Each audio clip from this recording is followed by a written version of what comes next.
Hi everyone guys, आज के सुमन इंदौरी के एपिसोड में गाइस ये देखने को मिलेगा जिस तरीके से सुमन जब तीर्थ से ये कहती है कि एक टाइम आया था नेताजी, मुझे लगा था कि आप बहुत अच्छे हैं, मगर आप तो मुझे सीढ़ी बना रहे थे सराफे की ऊंचाई छूने के लिए, मतलब कि मेरा इस्तेमाल करते थे। मैं तुमको एक अच्छा इंसान समझी थी। तो बस सुमन इतना कहती हो, वहां से चली जाती हो। और गजेंद्र जब तीर्थ के पास आता और ये कहता है, गजेंद्र ये कहता है कि तुम्हारी फैमिली सिर्फ वो लड़की पे इल्जाम लगा दी, मगर ताली एक हाथ से नहीं बजती है बेटा। और मुझे इतना पता है कि तुम्हारा वो लड़की के बीच में क्या चल रहा है।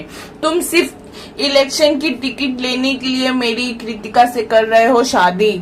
तो जब तीर्थ गुस्से से आता है कृतिका और देविका के पास और ये कहता है कि कृतिका, मैंने तुमसे बोला था कि अपनी दीदी को समझा देना सुमन से दूर रहे, और तुमने नहीं समझाया ना, तुम्हें खुद नहीं समझ में आया। तो वैसे फिर कृतिका ये कहती है कि तुम बोलना क्या चाहते हो तुम। तो वैसे फिर वो मंगलसूत्र उठाता है तीर्थ और ये कहता है कि मंगलसूत्र तो बहुत खूबसूरत है।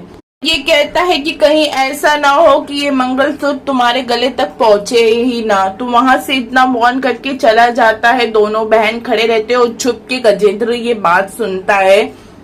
गाइस, जिस तरीके से गजेंद्र और तीर्थ की इलेक्शन की टिकट कैंसिल कर देता है, तो वैसे फिर देविका ये कहती है कि पापा आपने ऐसा क्यों किया। वैसे फिर कृतिका ये कहती है कि पापा आपने तीर्थ के साथ, वो भी मेरे तीर्थ के साथ ऐसा क्यों किया। वैसे कृतिका देविका से ये कहती है कि कहीं तीर्थ ने मुझसे शादी करने के लिए मना कर दिया तो मैं अपनी जान दे दूंगी। तो वैसे फिर देविका गजेंद्र से ये कहती है कि पापा आपके इस फैसले ने आप ही की बेटी की जिंदगी को बर्बाद कर दिया। तो वैसे गजेंद्र ये कहता है, इस फैसले की वजह से कट्टू की जिंदगी बर्बाद होने से बच गई है।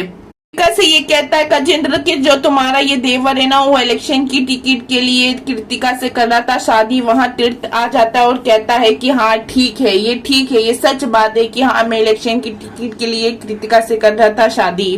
कृतिका आती और कहती है कि तीर्थ प्लीज ये शादी मत तोड़ना। वैसे देविका ये कहती है कि तीर्थ भैया ये शादी को मत तोड़ना, सबको पता चल गया, कितने मेहमानों लोग को पता चल गया है, सारे फंक्शन हो गए हैं, कितने गेस्ट आ गए हैं, शादी तोड़ने के लिए बहुत लेट हो गया। तो वैसे तीर्थ ये कहता है कि सही कह रही थी भाभी, इलेक्शन की टिकट हासिल करने के लिए भी बहुत लेट हो गया है। जिस तरीके से कृतिका ये कहती है कि पापा आपको तीर्थ को टिकट देनी ही पड़ेगी, तो गजेंद्र ये कहता है कि बिल्कुल नहीं, ये सिर्फ एक टिकट के लिए तुझसे शादी कर रहा है और मैं तुझे जिंदगी भर बैठा के रखूंगा पर इसके साथ शादी नहीं कराऊंगा। देविका ये कहती है कि कैसी बात कर रहे हो पापा, आप जानते हो ना कि कट्टू तीर्थ भैया से कितना प्यार करती है। तो वैसे फिर गजेंद्र ये कहता है कि हाँ मैं जानता हूँ और मुझे ये भी पता है कि ये इलेक्शन की टिकट से कितना प्यार करता है। तीर्थ ये कहता है कि मैं किसी के एहसान का मोहताज नहीं हूँ। आज आपने मेरी टिकट कैंसिल की है तो अब आप देखना कि मैं अपने दम पे कैसे टिकट को हासिल करता हूँ। तीर्थ ये कहता है कि अंकल, मेरे और मेरे सपनों के बीच में कोई भी नहीं आ सकता और आप भी नहीं। तीर्थ ये कहता है कि जितना गिरा हुआ आप लोग मेरे बारे में सोचते हैं ना, उतना गिरा हुआ हूँ नहीं मैं भाभी। तो वैसे फिर कृतिका ये कहती है कि देखना दीदी, अब ये तीर्थ मुझसे शादी नहीं करेगा।